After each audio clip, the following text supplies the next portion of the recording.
Magandang araw mga kaibigan. Bigyan ko kayo ng update tungkol sa ongoing na Blue Ribbon Committee hearing sa Senado. Ito, post ni Kipi Chu. Umamin ang DPWH na ilan sa flood control projects ay ghost projects. Ito, isinare niya ang post ng balita 4 minutes ago.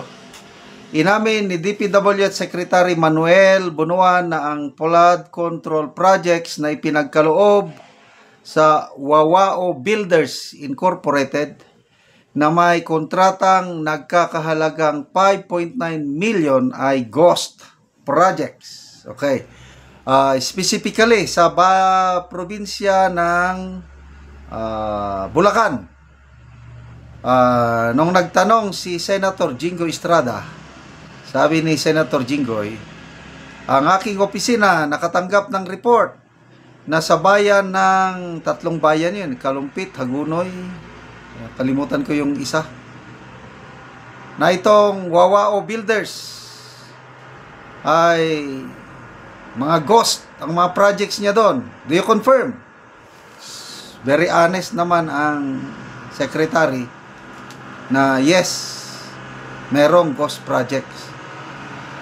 At sinabi ng secretary na pinapaimbestigahan niya na at nag-promise ang secretary na 1 week from now matatapos na ang investigasyon. So ghost, hindi talaga pinatupad, nabayaran na. So kinastigo ni Senator Marcoleta ang COA. Bakit nakakalasot ang mga ganong projects na bago bayaran, dapat magkaroon ng tawag to, quality inspection o titignan mo na yung kwalidad. So, dahil nakakalusot nga, may sabwatan ng DPWH, contractor, sino mag-audit ba?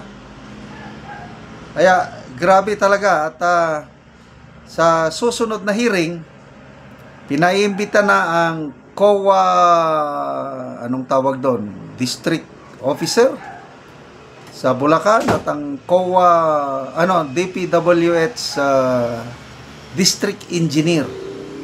Kailangan nilang mag-attend sa next hearing kasi nga natukoy na dyan sa tatlong bayan ng Bulacan na yan, mga ghost projects pala itong Wawao Builders Incorporated.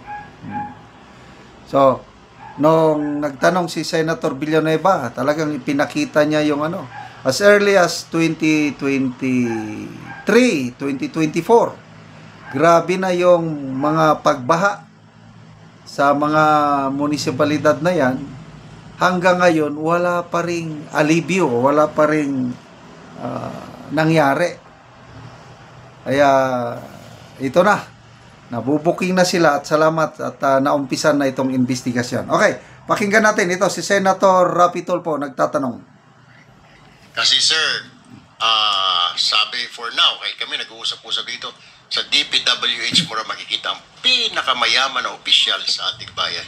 The Department of Public Works. Senator Erwin pala. Customs ngayon Department of Public Works and Highways na. Dahil billion po pinag-uusapan. But anyway, thank you po, Mr. Chair. I yield the floor. Second round na lang po ulit. Sandali lang po ito, bago ko makalimutan. Madam Secretary of the DBM, will you be able to submit to this committee the flood control projects budget from the unprogrammed funds and BICAM insertions starting from 2023, 2024, and 2025. Yun lamang unprogrammed insertion and BICAM insertions, flood control projects.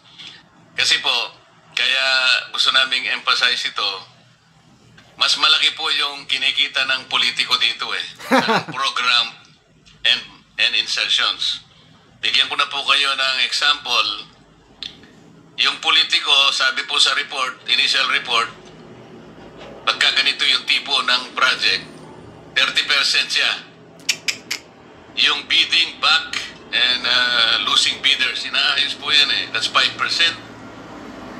Project implementation, andyan na yung DE, at saka yung kakutsaba, quality control, 5%. DE and others, 5%, quality control, 2%. Meron pang COA, 1%. Madam COA, this is an open secret. Regional directors and USEC through the DE, 4%. Contractors tax, 7%. Contractors profit, 15%. Tsaka yung royalty. Ito po yung panghiram-hiram ng mga lisensya.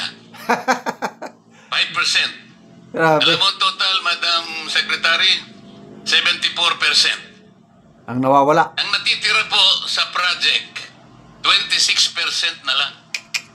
O ibig sabihin po, kung ang flood control project is 100 million, ang talagang magagamit is 26 million. Talagang walang mangyayari po sa atin. Kaya ko lang po tinatanong, sana padala po ninyo 2023, 24, at saka 2025.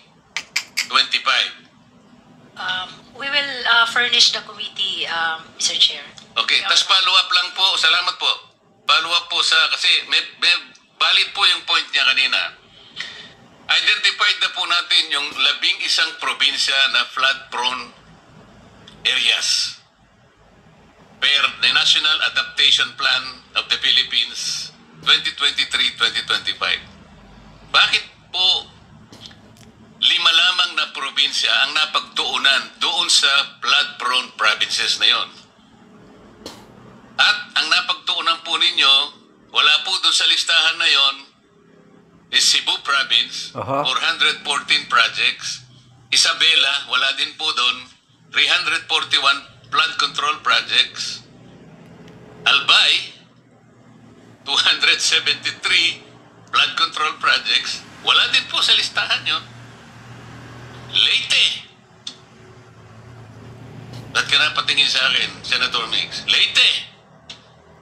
Wala din po sa listahan. 262 projects. Senator ba, Tarlac, kasama kaya okay lang naman? Kasi pareho kaming Tarlac eh. 258 lang. Kung ikukumpara sa Cebu na 440. Camarines Sur, wala po.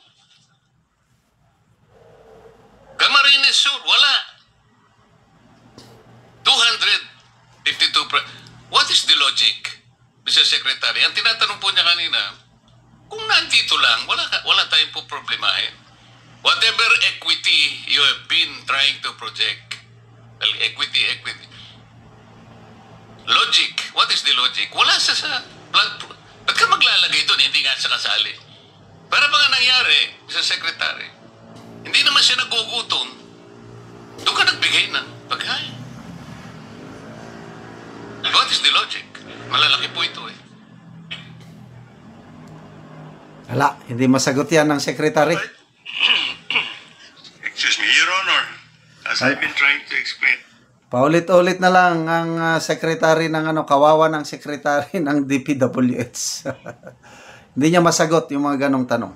Okay, salamat mga kaibigan sa inyong pagsubaybay sa ating channel. Nakakatulong kayo ng malaki sa Tribong Talandig ng Bukidnon. Ang income natin sa channel na ito is pantulong sa tribo. Namimigay tayo ng mga yero at pako para makapagpatayo itong tribo na ito ng mas maayos nilang tirahan. Panoorin niyo ang video na ito. Karon mag-atop na gyud sa balay ni Ante. So lipay kayo ang nagtabang sa iyaha na makabalay na si Ante. Okay, balo si Ante, gitabangan ra siya.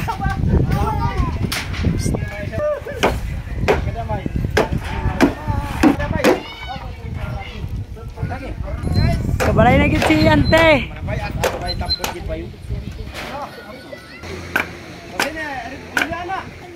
Sandayungan nyo dak dia. Gali mo mani.